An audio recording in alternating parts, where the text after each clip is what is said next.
ایک صحابی حضور کی خدمت میں حاضر ہوئے، عرابی تھے، دیہات کے رہنے والے تھے۔ انہوں نے حضور کی بارگاہ میں ایک بات عرض کی کہ حضور اسلام کے حکام تو بہت سارے ہیں، آج بھی اگر آپ دیکھیں تو کتابیں بھری پڑی ہیں۔ پھر حضور ارشاد فرماتے تھے، صحابہ اس کو سنتے تھے، محفوظ کرتے تھے، آگے بیان فرماتے تھے۔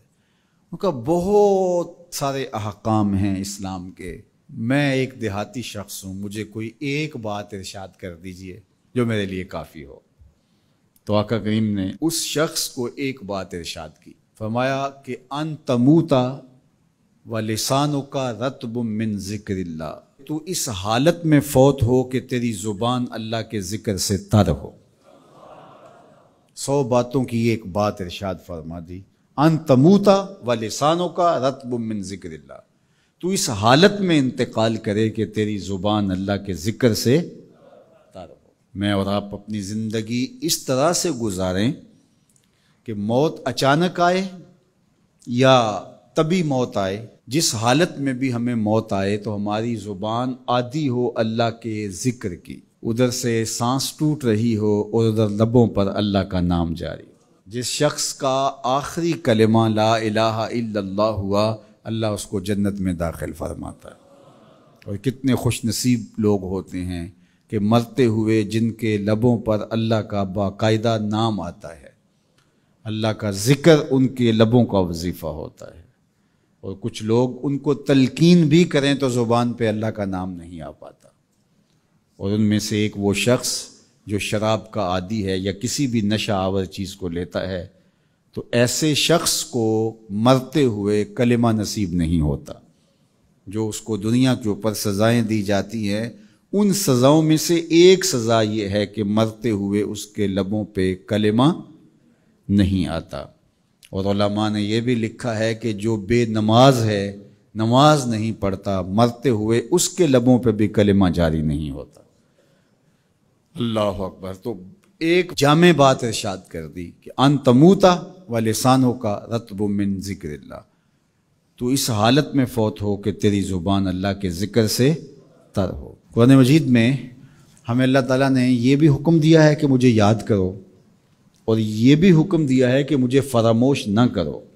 وَلَا تَكُونُوا كَالَّذِينَ نَسُوا اللَّهَ فَأَنسَاهُمْ أَنفُسَهُمْ أُولَٰئِكَ هُمُ الْفَاسِقُونَ، ان لوگوں کی طرح نہ ہو جانا جنہوں نے اللہ کو فراموش کر دیا، اللہ کو بھول گئے۔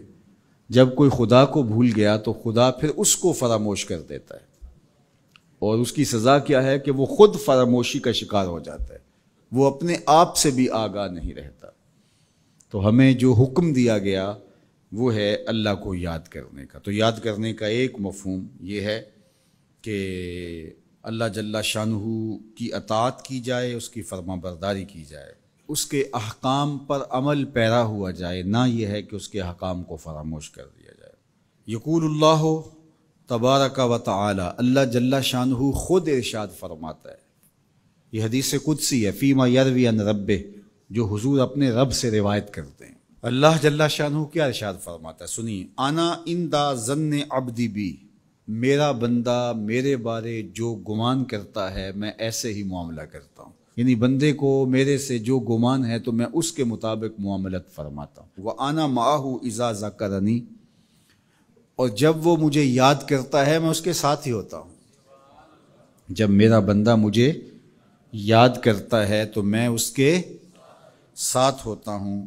فَإِذَا ذَكَرَنِي فِي نَفْسِهِ ذَكَرْتُهُ فِي نَفْسِي، جب وہ مجھے اپنے دل میں یاد کرتا ہے تو میں بھی اسے اکیلے یاد کرتا ہوں۔ کتنی بڑی بات ہے کہ کسی کو رب یاد کرے، اللہ اکبر۔ کہا جب وہ اکیلے مجھے یاد کرتا ہے تو میں بھی اس کو اکیلے یاد کرتا ہوں۔ وَإِن ذَكَرَنِي فِي مَلَئٍ ذَكَرْتُهُ فِي مَلَئٍ خَيْرٍ مِّنْهُمْ، اگر وہ مجھے مجمع میں یاد کرتا ہے، لوگوں کے ہجوم میں یاد کرتا ہے، تو میں بھی اسے مجمع میں یاد کرتا ہوں جو اس مجمع سے بہتر ہے، اس اجتماع سے بہتر ہے۔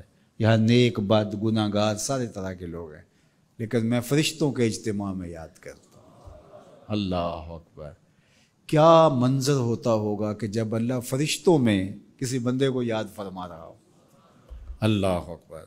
اور ایک حدیث میں جو ہے وہ اس کے پھر آگے لفظ جو ہے یہ ہے، میرا بندہ میری طرف اگر ایک بالشت چل کے آتا ہے تو میں ایک ذرا آتا ہوں، اور میرا بندہ میری طرف اگر 1 قدم آتا ہے 70 قدم آتا ہوں، اور اگر میرا بندہ میری طرف چل کر آتا ہے اتیت ہو ہر والا، میری رحمتیں دوڑ کے استقبال کرتی۔